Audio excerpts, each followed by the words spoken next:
Hi hello friends, welcome to educate exam updates. ఇవాళ 10/7/2024 అయితే APEC 2024 రిలేటెడ్గా సీట్ అలాట్మెంట్ ఆర్డర్ అయితే రిలీజ్ చేశారు. యాక్చువల్గా 8th అయితే రిలీజ్ చేయాలి, 8th అవ్వలేదు. 9th అయితే రిలీజ్ చేస్తామన్నారు. మేబీ సర్వర్ ప్రాబ్లమ్స్ వల్ల అయి ఉండొచ్చు. ఇవాళ అయితే మార్నింగ్ అయితే రిలీజ్ చేశారు. అందరూ అయితే చెక్ చేసుకున్నారు. ఎవరికైతే సీట్ అలాట్మెంట్ అనేది రాలేదో వాళ్ళు సెకండ్ కౌన్సిలింగ్ అయితే రెడీగా ఉండండి. 15 to 20 డేస్ మధ్యలో అయితే అది కూడా అయిపోతుంది. నోటిఫికేషన్ అయితే రిలీజ్ చేస్తారు. దానికంటూ సపరేట్ ఫీజ్ పేమెంట్ అయితే ఏమి ఉండదు. ఆల్రెడీ మీ వెరిఫికేషన్ అంతా కంప్లీట్ అయిపోయింది కాబట్టి డైరెక్ట్ వెబ్ ఆప్షన్సే ఉంటుంది. సో ఎవరికైతే సీట్ అలాట్మెంట్ అవ్వలేదో వాళ్ళనేది కింద డిస్క్రిప్షన్లో లింక్ అయితే ఇస్తున్నాను. సో ఆ లింక్ అనేది చూసి మీరైతే క్లారిటీ తెచ్చుకోండి. తర్వాత ఏంటంటే ఎవరికైతే సీట్ అలాట్మెంట్ అయిందో వాళ్ళకు వచ్చేసి మీరు సెల్ఫ్ రిపోర్టింగ్ దగ్గర మీరు డౌన్లోడ్ చేసుకునే టైంలో అక్కడ మీరు యాక్సెప్ట్ ఫర్ జాయినింగ్ అనేది చూపిస్తుంది. అక్కడ మీరు ఫస్ట్ ఆన్లైన్లో అనేది మీ జాయినింగ్ అనేది యాక్సెప్ట్ చేసి తర్వాత మీరు కాలేజ్లో అనేది ఆఫ్లైన్లో మీ సెల్ఫ్ రిపోర్టింగ్ అనేది అయితే ఇవ్వాలి. యాక్చువల్గా ఇక్కడ చూస్తే రిలీజ్ ఆఫ్ సీట్ అలాట్మెంట్స్ అనేది 8th అనేది చెప్పారు. 8th అవ్వలేదు, 10th మార్నింగ్ అయితే రిలీజ్ చేశారు. సెల్ఫ్ రిపోర్టింగ్ అట్ కాలేజ్ అయితే 9/7/2024 to 15/7/2024 అనేది అయితే మనము ఈ డేస్లో అనేది సెల్ఫ్ రిపోర్టింగ్ అయితే చేయాలి. అంటే ఇవాళ నుంచి 15th వరకు అనేది సెల్ఫ్ రిపోర్టింగ్ అయితే టైం ఇచ్చారు.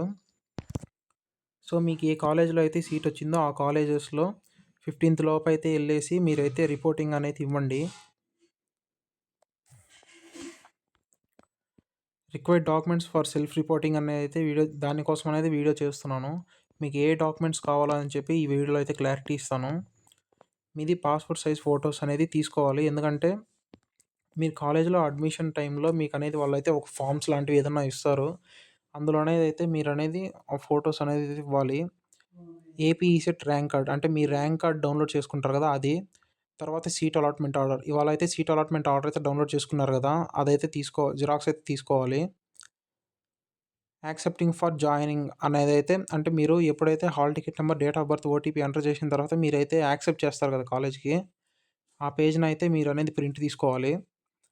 తర్వాత మీ 10th మీరు సిబిఎస్ఈ అయినా లేదా ఎన్సీఆర్టీ అయినా లేదంటే స్టేట్ బోర్డ్ అయినా ఆ మార్క్స్ మెమో అనేది అయితే తీసుకోవాలి.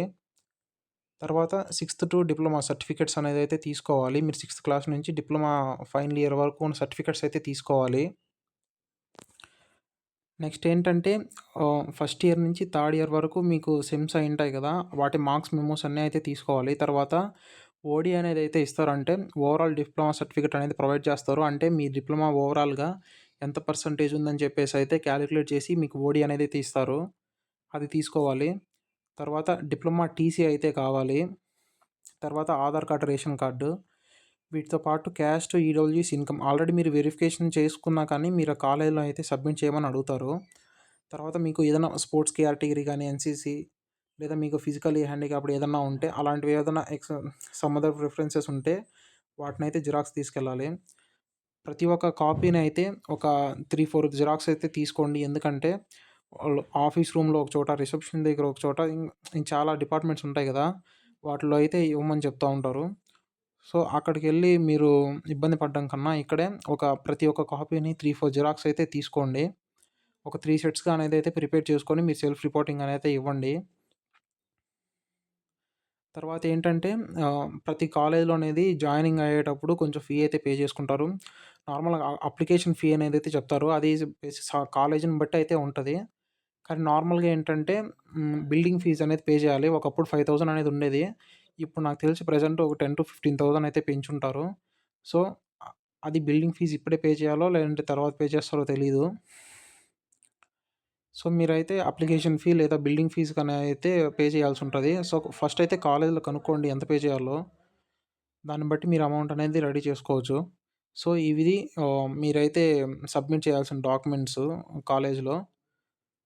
సో మీకైతే ఫస్ట్ కౌన్సిలింగ్‌లో వచ్చిన సీట్‌నైతే యాక్సెప్ట్ చేసుకోండి. ఎందుకంటే సెకండ్ కౌన్సిలింగ్‌కెళ్లారంటే అక్కడ ఒకవేళ సీట్ రాలేదంటే ఇబ్బంది పడతారు. లేదంటే ఫస్ట్ వచ్చిన కాలేజ్ కంటే ఇంకా నచ్చని కాలేజ్ వచ్చిందంటే తర్వాత ప్రాబ్లమ్ అవుతది. అది కూడా మీకు నచ్చకపోవచ్చు. ఎవరికైతే సీట్ రాలేదో వాళ్ళైతే సెకండ్ కౌన్సిలింగ్ అయితే రెడీగా ఉండండి. సెకండ్ కౌన్సిలింగ్‌లో ఫస్ట్ పెట్టుకున్న కాలేజెస్ కాకుండా వేరే కాలేజెస్ పెట్టుకోవడానికైతే ట్రై చేయండి. ఎందుకంటే ఫస్ట్ కౌన్సెలింగ్‌లోనే అన్ని సీట్స్ ఉండంగానే రానప్పుడు సెకండ్ కౌన్సెలింగ్ మేబీ అన్ని సీట్స్ అనేది ఫిల్ అయిపోయి ఉంటాయి. సో, వచ్చే అవకాశం చాలా తక్కువుంటది. సో, చూసి మీ ర్యాంక్ బేస్‌గా మీ కాలేజ్ అయితే మంచిదో, ఆ కాలేజ్ చూసైతే మీరు ఆప్షన్స్ అనేది పెట్టుకోండి. సో, కింద వీడియో అయితే ఇస్తున్నాను డిస్క్రిప్షన్‌లో. సో, తప్పకుండా చూడండి. కొంచెం సపోర్ట్ చేయండి. Thank you. All the best guys. Thank you.